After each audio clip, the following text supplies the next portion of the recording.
নমস্কার বন্ধুরা, আমার চ্যানেলে সবাইকে স্বাগত জানাই। তো আজকে আলোচনা করব 6 থেকে 8 মাস বয়সী বাচ্চাদের খাবারের তালিকায় তোমরা কী কী ইনক্লুড করতে পারো।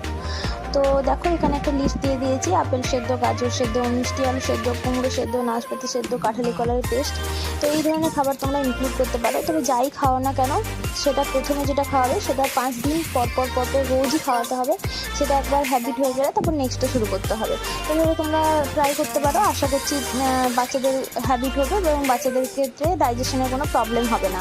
আমি আমার বেবির ক্ষেত্রে এইভাবে শুরু করেছিলাম। প্রথমে আপেল সেদ্ধ দিতাম বিকেল 4টার সময়, প্রতিদিনই দিতাম। এভাবে 5 দিন দেওয়ার পর তারপর নেক্সটে শুরু করেছিলাম। এইভাবে প্রত্যেকটা জিনিসই দিতে পারো। তো আপেল সেদ্ধ কীভাবে করবে, একটা বাটিতে আপেলগুলো ছোট ছোট করে কেটে নেবে এবং তারপর প্রেশার কুকার নেবে। প্রেশার কুকারের মধ্যে জল দেওয়ার পর সেই বাটিটা বসিয়ে দেবে। তারপর 3 থেকে 4টে সিটি দেওয়ার পরেই রেডি হয়ে যাবে আপেল সেদ্ধ।